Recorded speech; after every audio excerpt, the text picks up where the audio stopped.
Bonjour. Depuis avril 2013, nous donnons la parole aux candidats des élections municipales de 2014 afin de découvrir leur programme électoral et les différences qui les caractérisent. Voici l'interview de Laurent Richard, réalisée le 5 février 2014 à la Seine-sur-Mer, dans le Var. Alors nous sommes le mercredi 5 février 2014, nous sommes de retour à la Seine-sur-Mer. J'ai donc deux personnes à côté de moi. Je vais vous demander de vous présenter. Bonjour. Bonjour, je me présente Laurent Richard, tête de liste Front de gauche sur les élections municipales de la Seine-sur-Mer. Christine Sampéré, je représente le mouvement social et citoyen du Front de gauche, puisque le Front de gauche, c'est un rassemblement dans le cadre d'une démarche à gauche. J'ai rejoint Laurent Richard sur un contenu politique pour ce programme municipal 2014. Justement, on va en parler de ça, le fait que justement vous ayez joint Laurent Richard. Alors on va commencer par là justement, qu'est-ce qui vous a motivé ? Essentiellement de peser à gauche, également de répondre à l'abstention qui va sans doute être massive, eu égard à la politique gouvernementale qui ne répond pas aux besoins des gens et surtout, principalement aux électeurs, à ceux qui ont mené François Hollande à la présidentielle. Je suis là justement pour répondre à ces besoins, également pour donner une dimension beaucoup plus importante sur ces municipales, qui ne doit pas justement se résumer à une checklist, mais à un projet, à un véritable projet alternatif à la politique libérale qui est menée aussi bien par les gouvernements de droite que par malheureusement le gouvernement PS et Europe Écologie Les Verts. Très bien, alors vous savez qu'on a pratiquement interviewé tout le monde. On va commencer par le premier thème, les mêmes questions, toujours le même ordre bien sûr, et on commence par les impôts. Les impôts, c'est un problème qui répond surtout à un problème plus général, qui est celui des finances publiques. Il faut qu'on se rappelle quand même que les dotations d'État diminuent, et elles vont diminuer encore cette année sur les collectivités locales, type la commune de la Seine. Et effectivement, le choix qui a été fait même par l'ancienne législature, ça a été d'aller prendre sur le dos des citoyens cette part qui se retrouve en moins sur les dotations. Nous, ce que l'on demande au Front de gauche, c'est de faire un audit de la dette afin de voir où on a contracté les prêts, comment ils sont contractés, les parts intérêts de ces prêts et de désigner les vrais responsables qui sont pour nous le monde de la finance. Également infléchir sur les politiques publiques et demander que l'État rende aux collectivités territoriales ce qu'il leur doit. Alors ce n'est pas seulement les communes, on peut aussi cibler sur les conseils généraux et les conseils régionaux, puisque ensuite ça se décline sur les communes. Il faut savoir qu'au niveau de l'aide sociale ou du socio-éducatif, la commune de la Seine ne perçoit plus les subventions du Conseil général auxquelles elle avait le droit auparavant. Également sur la possibilité d'investir, on avait annoncé un grand fonds d'investissement public pour les collectivités territoriales, ce qui n'est pas le cas aujourd'hui puisque nous sommes obligés d'aller sur les marchés financiers. Et pour aller sur les marchés financiers, il faut afficher une bonne note. Et pour afficher une bonne note, il faut se désendetter. Donc c'est une spirale infernale qui fait qu'aujourd'hui, c'est toujours le citoyen, le contribuable qui est mis à mal. Donc il faut aussi parler de la suppression de la taxe professionnelle qui fait qu'aujourd'hui 70% à 75% des recettes fiscales sont supportées par les ménages. Très bien, on va passer donc, je pense qu'on a inclus impôts et finances. C'est pour ça que je passe donc directement au thème suivant, ce sont les thèmes maritimes. J'en englobé 3, tout ce qui est partie portuaire, la valorisation du littoral et la grande plaisance. Alors donc on va parler du littoral, on va parler de la grande plaisance. Est-ce que la grande plaisance est la solution à l'investissement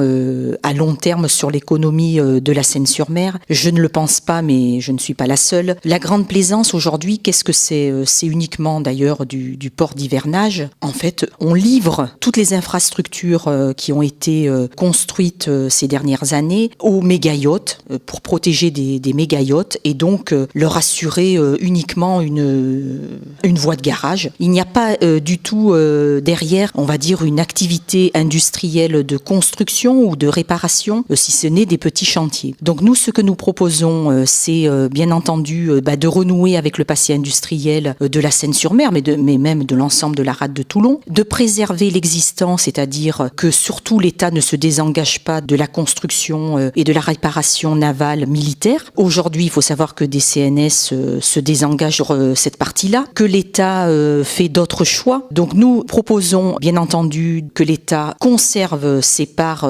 majoritaires dans des CNS, mais aussi la création d'une filière de déconstruction, une filière publique, bien entendu, de déconstruction. On sait qu'il y a des financements par l'Europe, qu'il y a des fonds européens. On sait que l'on peut aujourd'hui demander la labellisation du site, et donc il faut que la population tout entière porte ce projet, qui n'est pas dangereux comme on pourrait le faire croire. Au contraire, la France a une maîtrise, un savoir-faire de cette activité, et c'est trop facile de fermer les yeux et d'aller envoyer nos bateaux à démanteler dans les pays indiens, où on sait que ce sont des enfants qui travaillent dans des conditions inadmissibles, dans des conditions très dangereuses pour la santé. Alors on parle, les écolos vont nous dire non, c'est dangereux pour la rade de Toulon. Ce sont d'abord des écolos bobos parce qu'ils vont fermer les yeux, ils vont pas regarder ce qui se passe dans les autres pays. C'est de l'hypocrisie. Alors qu'on sait qu'on a la maîtrise et que si c'est fait par une filière publique, il y aura un contrôle par les salariés, un contrôle par les syndicats. Et ça, c'est important. Donc ce que l'on réclame, c'est une filière publique, nationale, de démantèlement des navires. C'est urgent. Il y a beaucoup de bateaux qui pourrissent dans la rade, un peu de partout sur le littoral, et ça, c'est de la pollution. Donc si on répond à cette filière, on est là dans un développement durable, et justement, c'est un acte écologique et social. Très bien, la suite des thèmes, où j'en englobe deux carrément, avec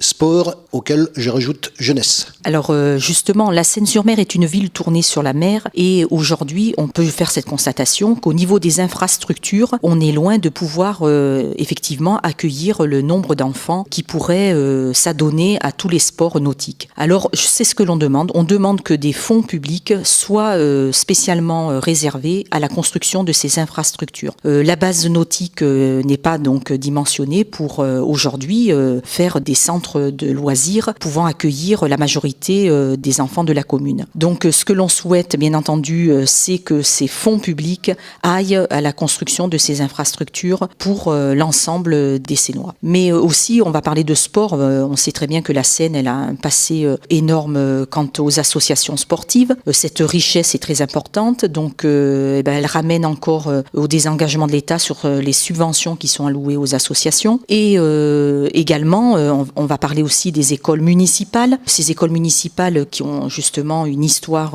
très intéressante à la Seine, qui permettent à tous les enfants de s'adonner à tous les sports, c'est-à-dire que tous les sports gratuitement, et ensuite, une fois qu'ils ont fait leur choix, bien entendu, d'aller dans des clubs sportifs. Nous, ce que justement on craint, c'est que la réforme des rythmes scolaires, elle bouleverse cet état de choses et qu'elle fasse que, au lieu d'avoir des demi-journées allouées à ces activités sportives, eh bien qu'on morcelle avec des 3/4 d'heure ou des heures le soir qui ne puissent pas justement permettre toutes ces activités sportives. Donc, c'est pas la solution. Cette réforme, bien entendu, telle qu'elle est proposée, n'est pas la solution à un éveil sportif de tous les enfants de la commune. Justement, c'est-à-dire la réforme des rythmes scolaires, sur lequel le programme du Front de Gauche, on est clair sur la question, puisqu'on est pour la non-application du décret sur les rythmes sur notre commune.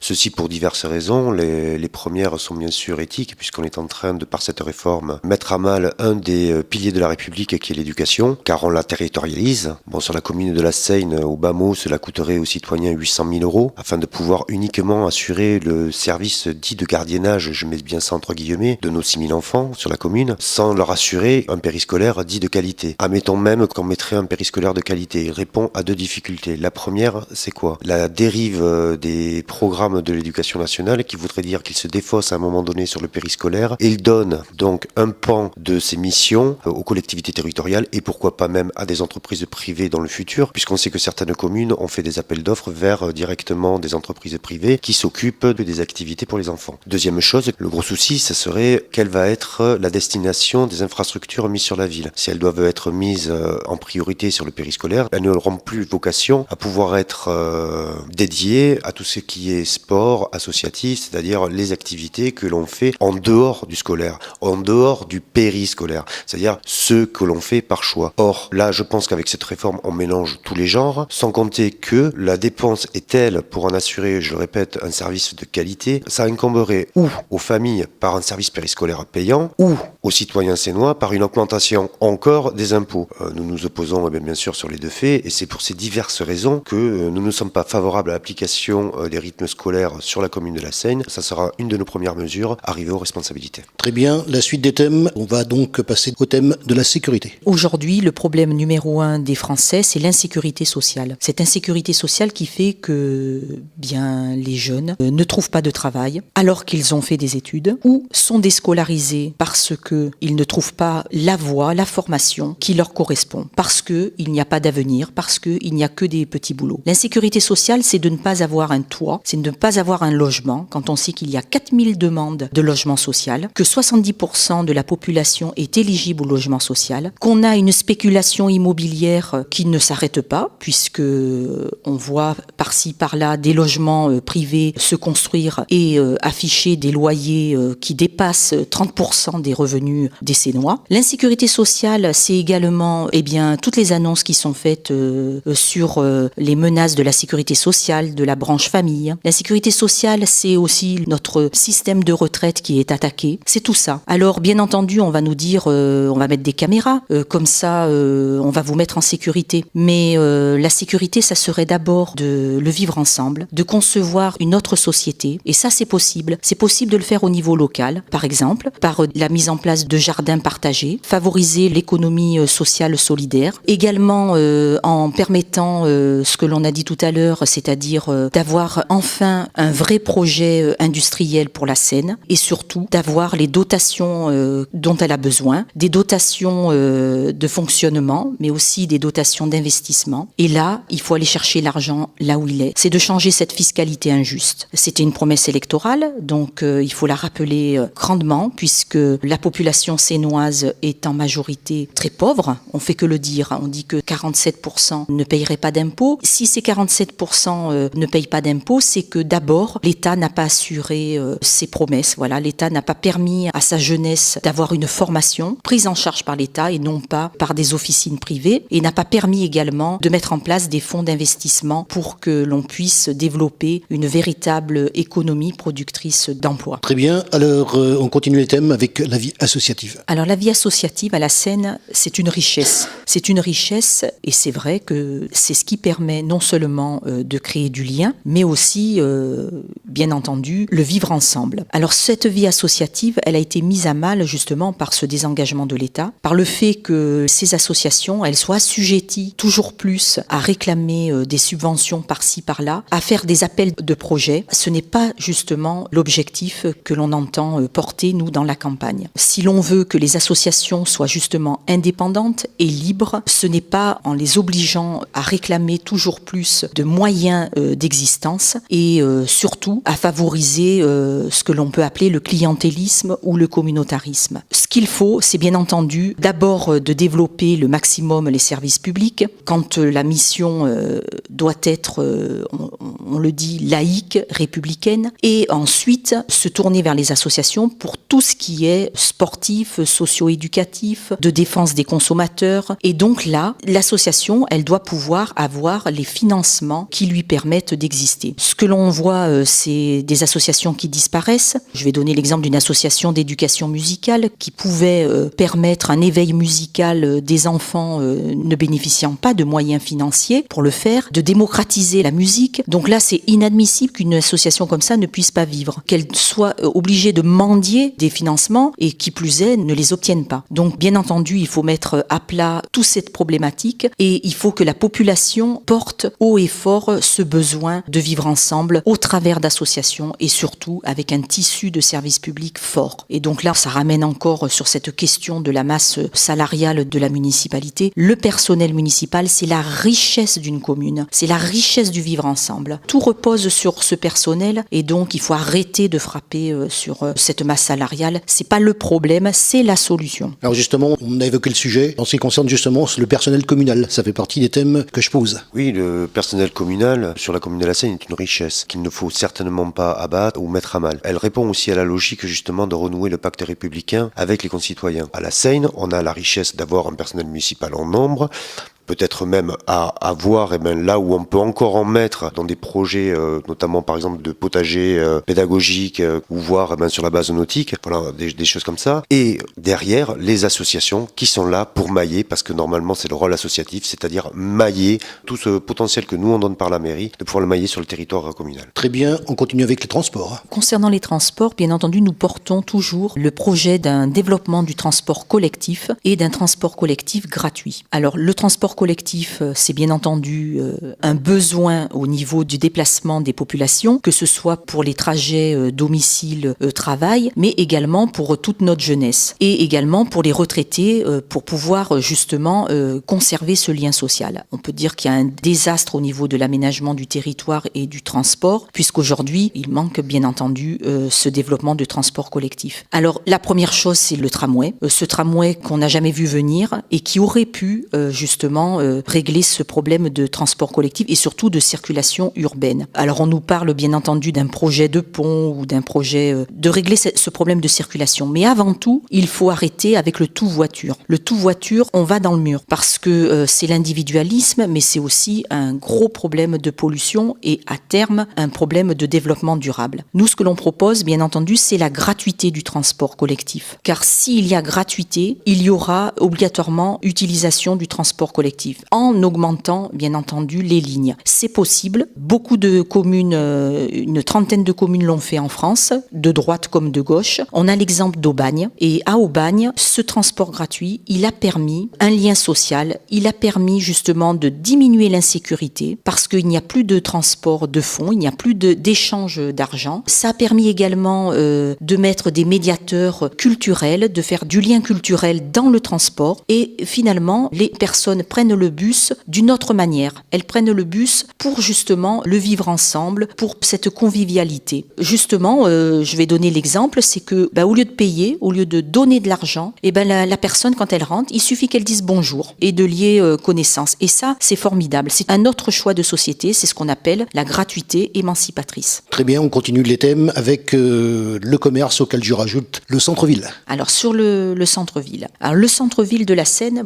on peut dire qu'il y a eu quand même une amélioration quant à ce centre-ville sur tout ce qui est rénovation urbaine et simplement par le regard, voir le changement. Alors bien entendu, comme tous les centres-villes, il y a une désertification de la population, mais c'est pas seulement la Seine-sur-Mer. Pourquoi ? Parce que tout simplement, on a fait d'autres choix au niveau commercial. On a créé des zones commerciales, des hypermarchés, et on a favorisé ces commerces. On a favorisé largement, et on continue de favoriser par l'agrandissement d'Auchan, par grands frais. Et donc, à un moment donné, il faut arrêter d'être hypocrite, de dire finalement, tel maire ou telle maire n'a rien fait pour le centre-ville. De l'argent est mis en place, comme je l'ai dit, pour la rénovation urbaine du centre ancien, mais ce n'est pas suffisant. C'est qu'il faut changer ses habitudes. Il faut surtout changer le consumérisme. Il faut revenir à d'autres choix de vie. Par exemple, c'est beaucoup plus agréable de se promener en centre-ville et de faire les petites boutiques, de parler, d'échanger, que d'aller dans un grand centre commercial où on va simplement aller dans un temple de la consommation. Consommer, est-ce que consommer, c'est exister? Accaparer des richesses de la consommation, c'est une finalité de l'homme. Mais on le favorise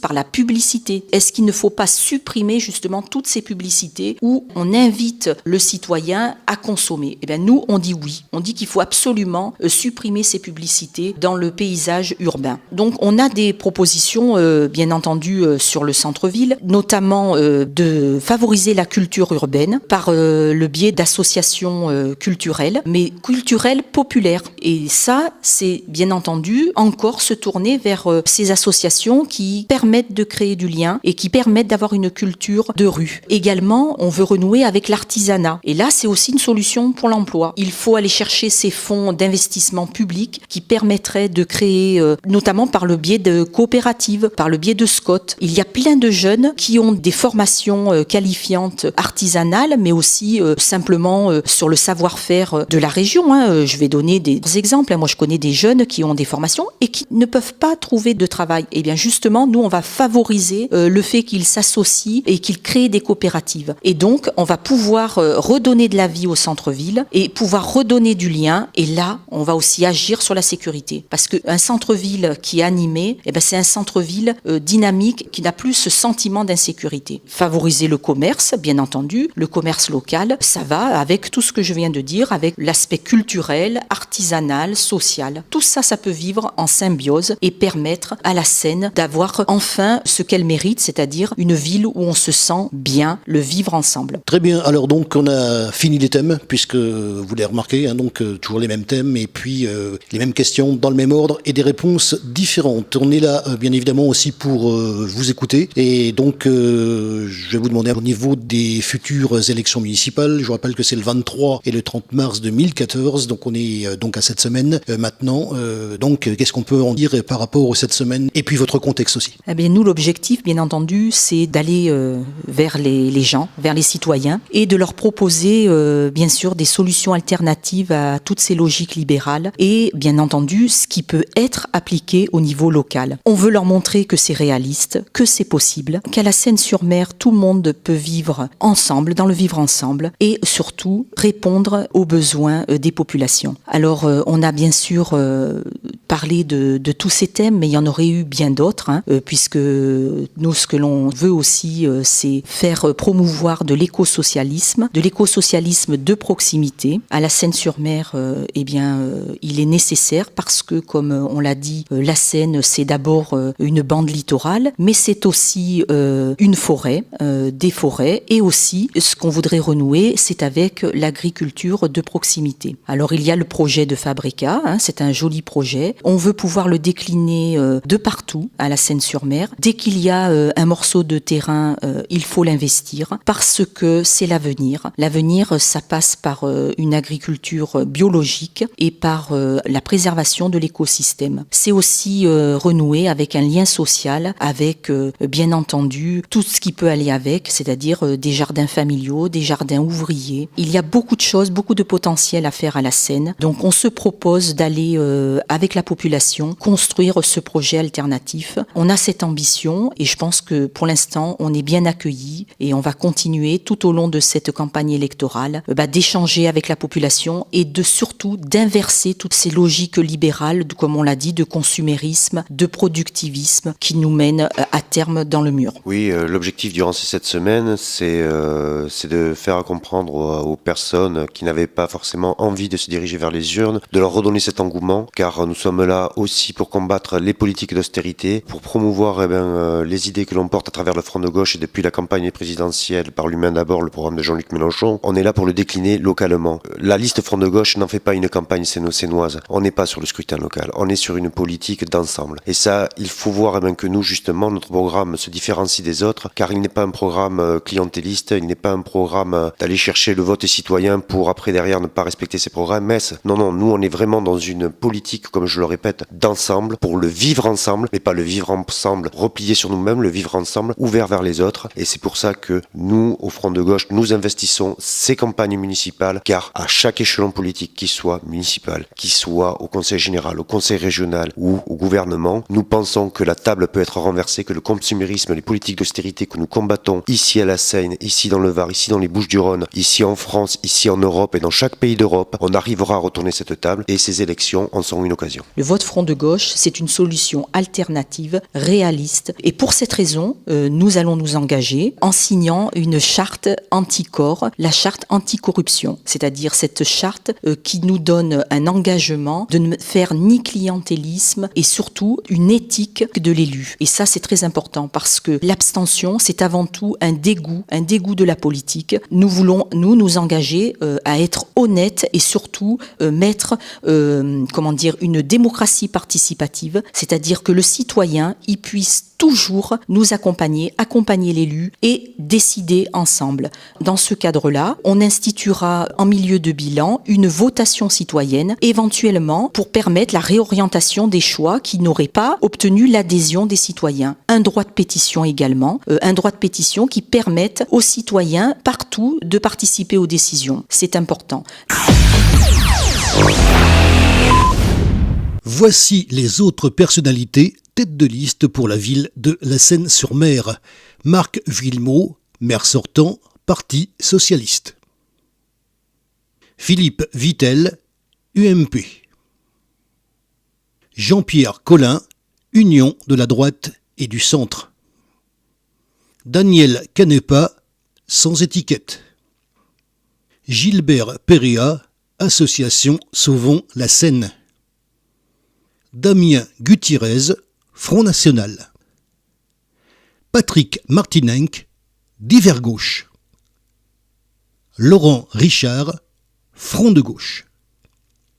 Nous poursuivons donc les interviews des têtes de liste pour les élections municipales de 2014, mais aussi des autres personnalités politiques si elles souhaitent également s'exprimer. Retrouvez les autres sujets sur la chaîne YouTube KXTC Podcast.